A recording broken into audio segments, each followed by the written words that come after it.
मुख्यमंत्री विष्णुदेव साय की सोच और पहल पर नवा रायपुर के पुरखौती मुक्तांगन में सजा ये साहित्यिक मंच नई पीढ़ी को अपनी भाषा, अपने साहित्य और अपने साहित्यकारों से दोबारा जोड़ने का प्रयास है।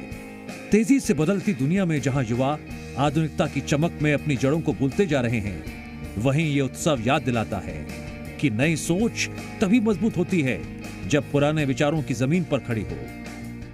रायपुर साहित्य उत्सव में सबसे खास बात देखी जा रही है युवाओं की सहभागिता।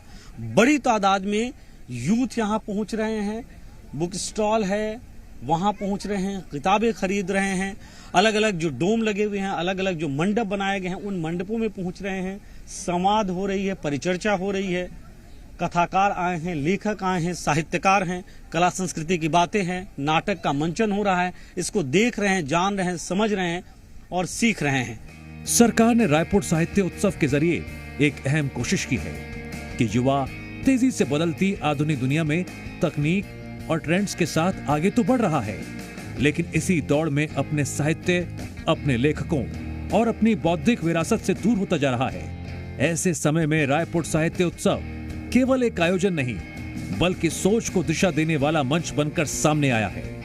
ये साहित्य उत्सव आपने देखा, घूमा, यहाँ पे जाना, कितना प्रभावित करने वाला है और क्या खास आपको लगा यहाँ? सर, ये हमें बहुत प्रभावित करने वाला है, खास करके यूथ के लिए ये बहुत ज़्यादा यूजफुल है और यहाँ हमें अपनी जो संस्कृति है उससे एक जुड़ने का अवसर प्रदान हो रहा है। और यहाँ पे साहित्य जो हमारे लेखक हैं और जो हमारे वीर पुरुष हैं उन सब के बारे में भी बताया गया है। और यहाँ पे बुक स्टॉल्स भी लगे हुए हैं, फूड स्टॉल भी है। फूड स्टॉल में बेसिकली छत्तीसगढ़ी और साउथ इंडियन ऐसा कुछ है, और बुक स्टॉल में बहुत सारी बुक्स हैं जिसमें हमारे जो ग्रेट लीडर्स हैं, अब्दुल कलाम जी और भी जो ग्रेट लीडर्स हैं उनके बारे में बताया गया है। इस साहित्य उत्सव की सबसे बड़ी खासियत ये रही, यहाँ नई सोच का संवाद पुराने विचारों से कराया गया। मंच पर समकालीन विषयों पर चर्चा हुई तो वहीं हिंदी साहित्य और छत्तीसगढ़ी साहित्य की जड़ों को भी याद किया गया। युवा पीढ़ी को यह समझाने की कोशिश की गई, साहित्य केवल किताबों तक सीमित नहीं होता, बल्कि वह समाज को देखने का नजरिया देता है और सोचने की शक्ति पैदा करता है। पहली बात तो मैं यही कहना चाहूंगी कि जब मैंने यहाँ एंट्री किया तो मुझे सबसे खास बात यही लगी कि यहाँ का जो डेकोरेशन है, मतलब इंटीरियर है, वो काफी अच्छा है और लोग यहाँ जरूर आए।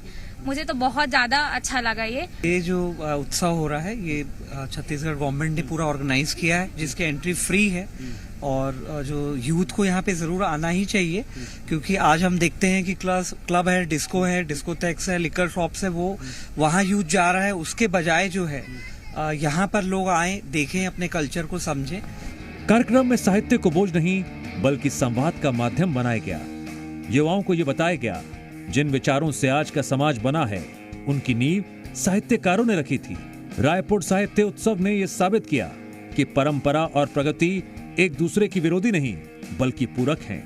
मुझे लगता है कि देश में साहित्यिक आयोजन तो बहुत सारे हो रहे थे पहले भी, मगर रायपुर का ये जो साहित्यिक आयोजन है या दिल्ली में शब्दोत्सव, ऐसे कुछ नए साहित्यिक आयोजनों ने एक नई आशा जगाई है।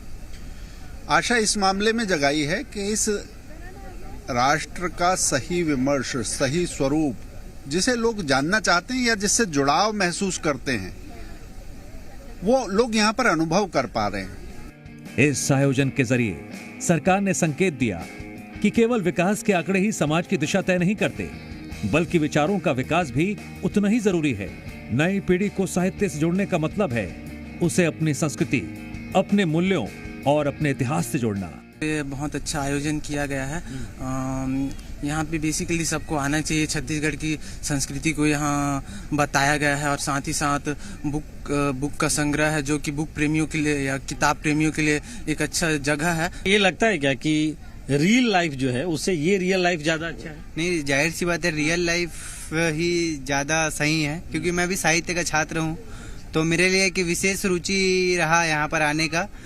रायपुर साहित्य उत्सव ने संदेश दिया कि भविष्य की ओर बढ़ते कदम तभी मजबूत होंगे जब वे अतीत की ठोस जमीन पर टिके होंगे। नई सोच के साथ पुरानी जड़ों से जुड़ना ही किसी भी समाज की असली ताकत होती है और यही इस साहित्य उत्सव की सबसे बड़ी उपलब्धि बनकर सामने आई।